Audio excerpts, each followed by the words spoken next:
Bien bonjour mes amis, en cette veille du 11 mai qui est la date fatidique pour la France du début du déconfinement, j'avais envie de faire cette vidéo avant que vous soyez dans la joie et l'insouciance du déconfinement. J'en profite pour vous dire qu'il y a partout autour de la planète actuellement des manifestations donc mondiales contre le confinement, donc un réveil massif, que ce soit aux États-Unis, que ce soit en Allemagne, en Suisse, des gens qui protestent, et bien entendu un peu partout ailleurs. Les gens en ont ras-le-bol de cette mascarade, il y a un éveil massif, ça fait plaisir. Est-ce que c'est un éveil massif aux réelles causes et aux réelles, à la volonté des réels responsables de cette véritable manipulation de masse qu'on est en train de subir? Je dis bien de subir. Je ne sais pas, on verra, l'avenir nous dira, parce que je vais vous dire honnêtement, avec ce que je vais vous annoncer aujourd'hui, soit vous vous réveillez, alors pas vous qui m'écoutez, bien sûr, je sais très bien que vous êtes déjà réveillés, soit les gens se réveillent, soit c'est la dictature. Et la dictature passera. Alors quand je dis la dictature, c'est une dictature généralisée, c'est une dictature de la pensée, une dictature financière, une dictature pharmaceutique, une dictature qui va s'abattre vraiment sur l'humanité, et bien entendu une dictature de traçage, où les libertés individuelles n'existeront quasiment plus. Nous sommes en dictature en France. Alors, je sais que vous avez déjà du mal à l'admettre, il y a encore des gens qui me disent qu'on est libre, c'est parce que ce sont des gens qui ne... Les gens qui aujourd'hui disent qu'il y a encore de la liberté sont des gens qui n'ont aucune exigence. C'est-à-dire, ils font leur petit train-train, ils rentrent chez eux, ils ont leur boulot, pour l'instant rien ne les a empêchés de travailler, eux ils ne voient pas où est le problème, c'est des gens qui n'ont rien à dire, des gens qui ne s'opposent à rien, qui avalent tout ce qu'on leur dit, qui écoutent BFM TV sans aucun problème, sans sourciller. On peut leur vendre un crash d'avion dans une tour qui se met à brûler à 1500 degrés, et on peut leur dire qu'on a trouvé le passeport du pilote de l'avion dans le brasier de 1500 degrés, ça lui va bien. Il dit mais ouais, je vois pas où est le problème, quoi. Il y a des gens qui avalent sans aucun problème. Alors les gens qui avalent, s'ils perdent leur boulot, je peux leur trouver très facilement du travail dans l'industrie du porno. Pardon pour cette vulgarité passagère. Alors, bien. Vous êtes prêts? Vous avez mis vos ceintures? Parce que là, il y a du lourd, écoutez bien.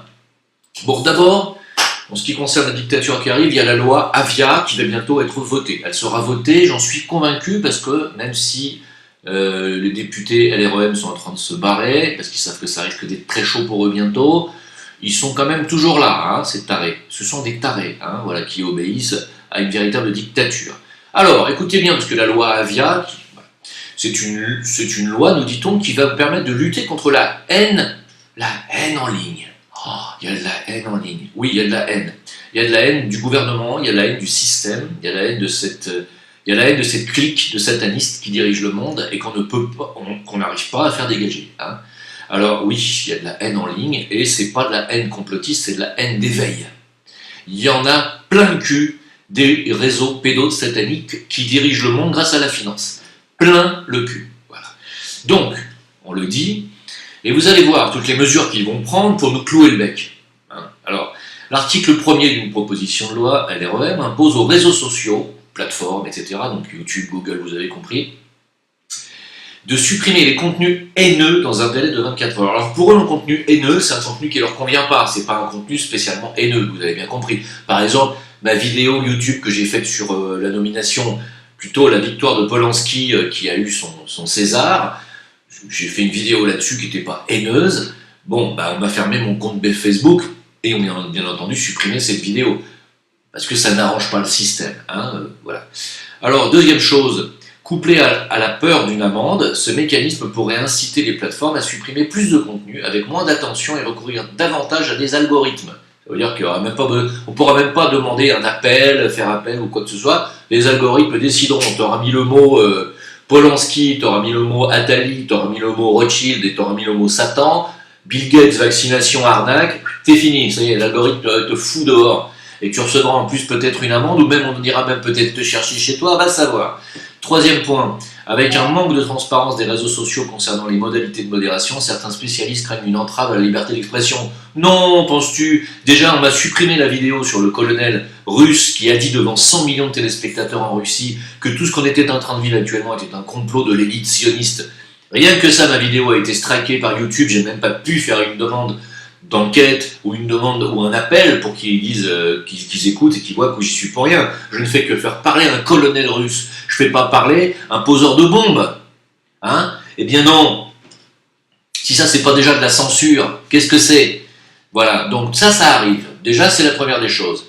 Deuxième chose, on va vous mettre vos enfants à l'école, vous le savez, enfin certains parmi les Français vont mettre leurs enfants à l'école. Alors écoutez bien parce que il y a une circulaire qui est donc dédiée pour les enfants qui vont retourner à l'école. Donc ils disent, écoutez bien, je vous la mets là, on voit pas bien parce que c'est la photo qui a été prise comme ça. Donc la crise du Covid-19, juste entre parenthèses, Covid-19, je suis d'accord avec Ali qui a fait une vidéo là-dessus. Covid veut dire confirmation, vaccination, identification. COVID. Confirmation, vaccination, identification. Ça veut dire la confirmation de votre identité par le vaccin. C'est ça, Covid. C'est beau, hein? Alors, la crise du Covid-19 fragilise la population et contribue à développer un sentiment de vulnérabilité, nous disent-ils. Oh, non, penses-tu? La situation exceptionnelle que nous traversons et l'exploitation des peurs et des souffrances qu'elle suscite par le gouvernement sont propices au risque de dérive sectaire et au renforcement de l'adhésion des adeptes. Oui, car nous sommes d'une secte, et les complotistes, c'est bien connu. Depuis le 17 mars 2020, donc il y a 2 mois, date à laquelle le gouvernement a opté pour un confinement strict de la majorité des Français, la mission interministérielle de vigilance et de lutte contre les dérives sectaires, qui s'appelle le MIVILUD, a déjà reçu plusieurs dizaines de signalements liés à la crise du Covid. Alors, les enjeux, premièrement, identifier les changements de comportement des élèves susceptibles d'être provoqués par des influences familiales ou extérieures. C'est-à-dire que si un professeur, qui va jouer le rôle de capot dans cette histoire, voit qu'un élève commence à dire « Mais monsieur, le Covid, c'est pas Bill Gates qui l'a fait dans un laboratoire de Wuhan », déjà le prof il va dire « Tiens, c'est bizarre, tiens, d'où sort-il ça, lui? C'est ses parents ou ce sont des influences externes ?» Deuxièmement, prévenir les risques de déstabilisation des élèves et les comportements irrationnels. Oui, parce qu'un élève qui refuse d'obéir et d'avaler son Jarvita, c'est un comportement irrationnel. Tertio, écoutez bien, sensibiliser les élèves au risque de discours dangereux qui prodiguent de faux remèdes, comme celui du professeur Raoult par exemple, et des conseils dangereux en lien avec le Covid-19, comme par exemple prendre des antibiotiques si vous êtes encombré au niveau des bronches. Quattro, développer l'esprit critique des élèves pour mieux lutter contre la désinformation, les fake news et les rumeurs des théories complotistes. Oui, car, effectivement, dire qu'il y a des laboratoires français et américains à Wuhan, c'est une théorie complotiste. Dire que c'est pas une chauve-souris, c'est pas d'une chauve-souris que sort le coronavirus, c'est une théorie complotiste. Dire que Bill Gates en profite pour vouloir vacciner 7 milliards de personnes, c'est une théorie complotiste, sauf que c'est lui qui l'a dit.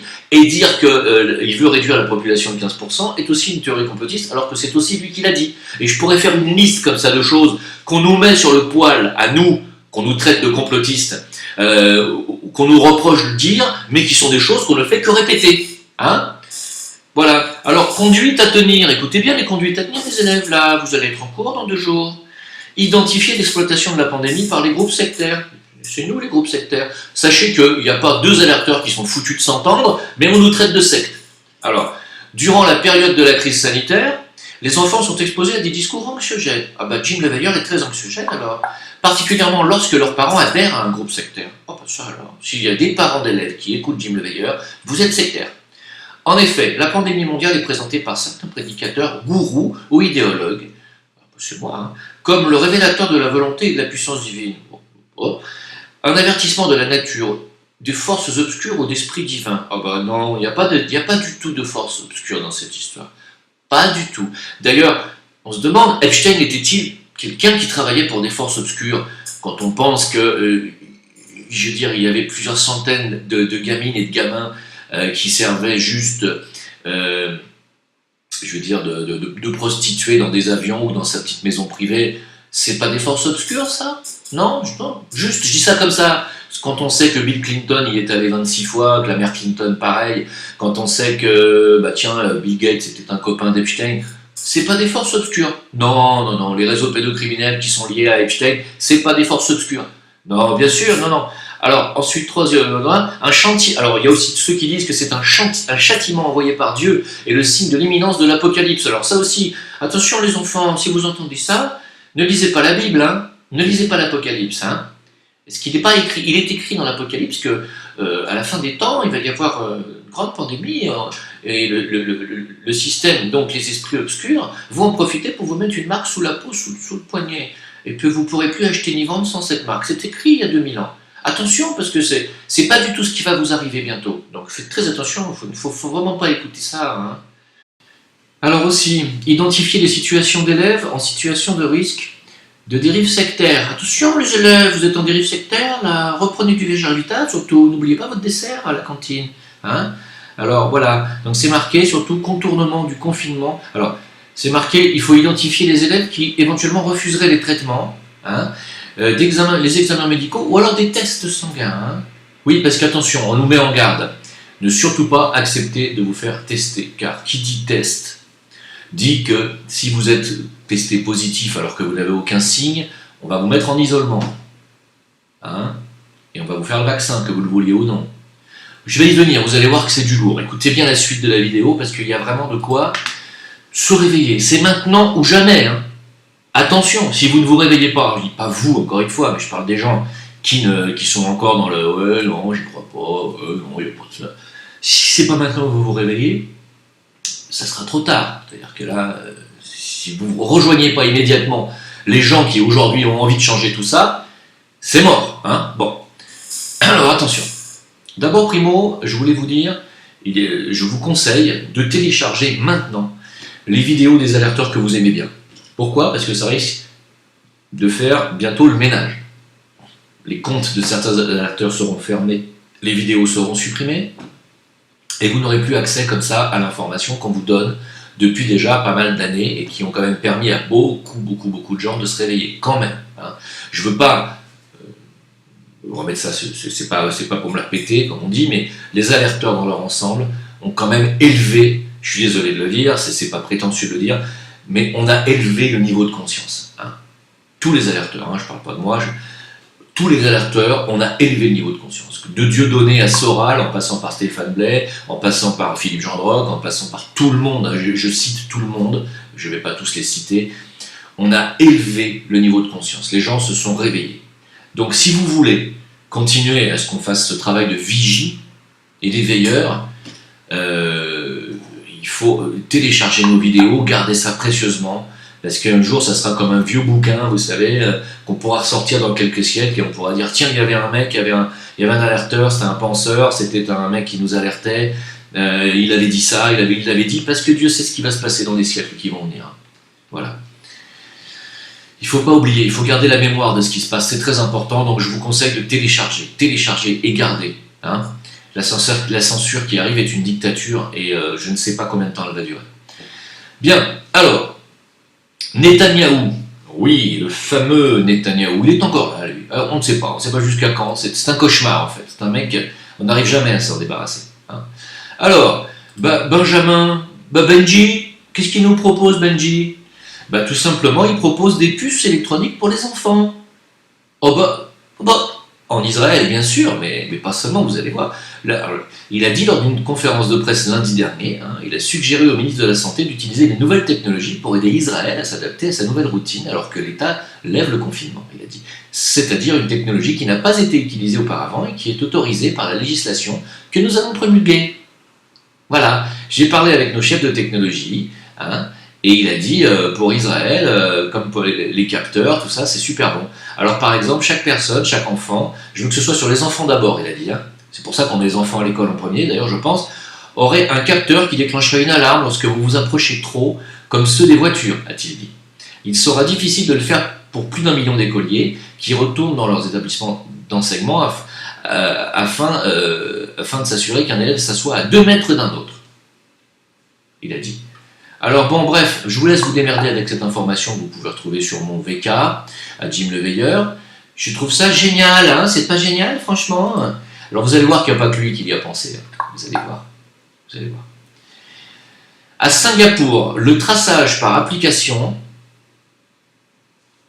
d'accord, avec des chiens robots pour contrôler la distanciation sociale. C'est-à-dire que grâce à ces chiens, qui sont des chiens robots, comme vous pouvez voir sur cette photo, ils regardent bien que donc, les gens sont bien séparés d'entre eux de plus de 2 mètres ou 4 mètres, je ne sais pas, ça dépend. Hein. Alors, là aussi, c'est un tweet qui est sympathique. En Italie, écoutez bien pourquoi, pour vous dire que c'est pas qu'en Israël, les enfants d'une école maternelle de Varese, en Italie, porteront un bracelet électronique, comme les détenus, afin de pouvoir retourner en toute sécurité en classe. Si 2 enfants sont à moins d'1 mètre, le bracelet vibrera. Et si, à mon avis, si les enfants insistent un peu trop, le bracelet explosera. Voilà. Non mais, vous ne rêvez pas. Ce que nous sommes en train de vivre là va rester. Ce ne sont pas des mesures provisoires, je ne pense pas. Voilà. Bien, eh bien écoutez, après le coronavirus, vous allez être content d'être déconfiné, mais ça risque de ne pas durer tellement longtemps. Pourquoi ? Est-ce qu'il y a la pandémie du rat qui est en train de débarquer ? C'est quoi ça, la pandémie du rat, Jim ? La pandémie du rat, c'est une maladie qui aurait été transmise du rat à l'homme. Bon, très bien. Nous dit-on, aujourd'hui, à l'heure où je vous parle, à Hong Kong, il paraît que ça a créé des tas d'hépatite E, à savoir qu'il n'y a pas de remède contre l'hépatite E jusqu'à présent. L'hépatite E est une hépatite qu'on trouvait principalement dans la charcutaille, mais là, elle est transmise par le rat, et donc apparemment des dizaines de personnes sont déjà hospitalisées, et il paraît que ça va très vite. Donc c'est le vilain rat, cette fois, qui va remplacer la vilaine chauve-souris. Voilà, donc, est-ce qu'une future pandémie mondiale est en train de débarquer ? Donc moi, je retiens la phrase de Bill Gates qui a dit que la pandémie du coronavirus n'est que le début d'une longue série de pandémies. D'ailleurs, dans une des bêtes de l'Apocalypse, je vais être obligé d'en parler, n'oubliez pas qu'il y a une bête qui a 7 têtes et 10 couronnes, sachant que le coronavirus est une couronne. Est-ce qu'il y aurait donc 10 pandémies à venir ? En tout cas, encore 9 ? Je ne sais pas. C'est une hypothèse, je ne dis pas que c'est vrai. C'est à surveiller de près, d'accord ? Là, on est quand même, moi je trouve déjà dans le niveau du nouvel ordre mondial sataniste, on est quand même déjà bien avancé. Hein. Alors vous allez voir, parce que l'info de la journée, je vais vous la donner dans quelques instants, et celle-là, elle vaut de l'or. Hein. Évidemment, à l'heure où je vous parle, il y a des gens qui sont prêts demain à aller prendre possession de Matignon et de l'Élysée. Il y a des gens qui ont vraiment la haine de ce gouvernement, à savoir que le gouvernement n'est que le porte-parole d'un système sataniste qui est bien plus puissant derrière, là-haut, aux États-Unis, caché derrière une montagne de milliards. Hein. Voilà, donc s'en prendre à des fusibles que sont Macron ou que sont Édouard Philippe, des acteurs comme Gérard Philippe, je veux dire, ou Castaner, ça sert pas à grand chose. C'est-à-dire si tu coupes pas la vraie tête du serpent, ça repoussera. Hein. Voilà. Bref, donc il y a Christophe Chalencon qui veut mener une action demain contre le gouvernement. Courage à lui. Ça dépend du nombre de Français qui seront réveillés, qui auront envie de suivre ce mouvement. Voilà. Il n'y a que par l'éveil massif des gens que les choses peuvent changer, et uniquement. C'est même pas la peine d'essayer de compter sur Christophe Chalencon et son équipe ou ses milices, ça ne sert à rien, c'est un éveil massif qui sauvera ou qui changera les choses. S'il n'y a pas d'éveil massif, ça fait des années que je le dis, hein, s'il n'y a pas d'éveil massif, rien ne changera, et cette élite satanique imposera son nouvel ordre mondial, comme elle est en train de le faire actuellement, et vous voyez bien que rien ne l'empêche. Jusqu'à présent, absolument rien ne l'a empêché de faire ce qu'elle a fait. Absolument rien. Voilà. Vous me dites, ouais, mais quand même, les gens se réveillent. Rien n'a été empêché. Est-ce qu'il y a des choses qui ont été empêchées ? Rien. Ni par les gilets jaunes, ni par l'éveil massif que vous êtes en train de me décrire, qui est certainement vrai, mais qui ne sert à rien. Si vous ne mettez pas votre réveil et vos idées et votre conscience en action, rien ne changera. Il faut descendre dans la rue, manifester. Et pas spécialement pacifiquement si on vous agresse. Je ne dis pas qu'il faut semer la discorde et la haine, je dis qu'il ne faut pas vous laisser faire. C'est pas pareil. Alors, écoutez bien, parce qu'il y a 2 mois, quand on était au tout début de cette pandémie, il y a 2 mois et demi à peu près, j'avais fait une vidéo où je vous ai dit que je pensais qu'ils avaient déjà le vaccin et qu'ils n'auraient jamais balancé un virus pareil s'ils n'avaient pas déjà l'antidote. J'avais émis l'hypothèse que si cela venait de l'État profond, cela viendrait donc, comme le dit le colonel russe, des sionistes. Si ça venait des sionistes, ça viendrait donc d'Israël, ce qui voudrait dire qu'Israël aurait déjà le vaccin. Je l'ai dit il y a à peu près 2 mois et demi, je pouvais aller regarder sur cette chaîne, je crois même lors d'un live que j'ai fait avec Stéphane Blais alors qu'il était chez moi. Eh bien écoutez, la nouvelle de la journée, la voilà. Israël, écoutez ça, parce que moi j'ai éclaté de rire quand j'ai lu ça. Un vaccin testé dès le 1er juin. Israël, modeste, nous dit, on a eu de la chance pure. C'est extraordinaire. Israël a une chance pure. Dès le début mars, des sources sérieuses et vérifiées affirmaient qu'un vaccin contre le virus était en cours de développement en Israël et en bonne voie. Eh bien écoutez, la chose se passe à l'Institut de recherche Migal Galilée, financé par l'État et spécialisé dans les domaines de la biotechnologie. Voilà. Donc, l'espoir prend parfois visage de réalité, nous dit-on. Le sésame serait prêt à être testé. Selon le ministre israélien de la Science, ce nouveau vaccin oral, administré aux adultes et aux enfants, transformerait la pathologie en un coup de froid très doux. Oh, c'est génial. Tout individu vacciné et ensuite infecté par le Covid ne serait pas affecté. Oh ben ça alors. Alors évidemment, dans l'article, les complotistes s'en sont donnés à cœur joie et ne sont pas prêts de se taire. Bah non, tu m'étonnes. Là je vais dire que pour nous faire taire, maintenant il va falloir vous lever de bonne heure. Bref, vous lirez cet article que je vais avec délectation partager sur mon VK et sur mon ok.ru, ainsi que sur BitChute, où je suis depuis quelques heures. Voilà. Ça vaut de l'or, non? Qu'est-ce que vous en pensez? Non? Cette petite nouvelle vaut de l'or quand même. Hein? Ah, moi je trouve que c'est énorme. Je trouve que c'est énorme. Voilà. C'est extraordinaire. Hein. Qu'est-ce que je pourrais vous dire de plus que ça aujourd'hui? Je pense que c'est déjà... Voilà. Alors oui, évidemment, ce que je viens de dire là, quand la loi Avia sera opérationnelle, on va me faire fermer ma chaîne, on supprimera ma vidéo, on m'empêchera de dire ce que je viens de dire, mais on m'empêchera pas de le penser. Et je le dirai ailleurs. Parce que c'est du foutage de gueule. Et le fait que Israël ait déjà un remède prouve que dès le départ ils avaient ce remède, et prouve que donc ils sont probablement très liés avec le mari de Yves Buzyn. Non, vous ne croyez pas? Je dis ça comme ça. Ah bah oui, évidemment, je pourrais être condamné pour ce que je viens de dire, mais faites-le, condamnez-moi. Hein? Alors, on nous dit que pour le coronavirus et les surveillances, il va y avoir des milices, il va y avoir donc ce qu'on appelle des anges gardiens qui vont venir sur dénonciation ou simplement, je ne sais pas, ils vont avoir des drones peut-être qui vont permettre de vous tracer à distance et qui pourront venir chez vous, isoler la personne infectée. Enfin, on va rentrer dans un monde extraordinaire. On pourra même vous accuser à tort d'être positif. Hein? Il y a des parents en ce moment dans le sud de la France, dans la région de Perpignan, je crois, qui ont été accusés à tort, une famille entière, d'avoir été porteuse et d'avoir semé donc une épidémie de corona. Alors c'est pas vrai, ils se défendent, c'est pas eux. On les accuse. Hein. C'est beau, on va rentrer dans un monde extraordinaire. Alors on pourra, si jamais on a des soupçons sur vous, on pourra vous isoler, hein, donc vous mettre en isolement, vous savez ce que ça veut dire. Vous couper de votre famille, de votre femme, de votre mari, de vos enfants. On pourra vous enlever vos enfants. On pourra donc aussi vous tester tous les jours. Et ça arrive à un ami à moi qui actuellement est ici en isolement. On le teste tous les jours. Un jour il est négatif. On attend 24 heures, on le reteste, il est positif. Donc il reste. Ça fait 3 semaines. Ça peut durer éternellement. Admettons qu'en plus vous soyez alerteur ou complotiste. Ça peut durer peut-être même des années. Non? Vous croyez pas? Qu'on va vous mettre dans des camps? Je sais pas, je dis ça comme ça, mais je le vois bien venir. Hein?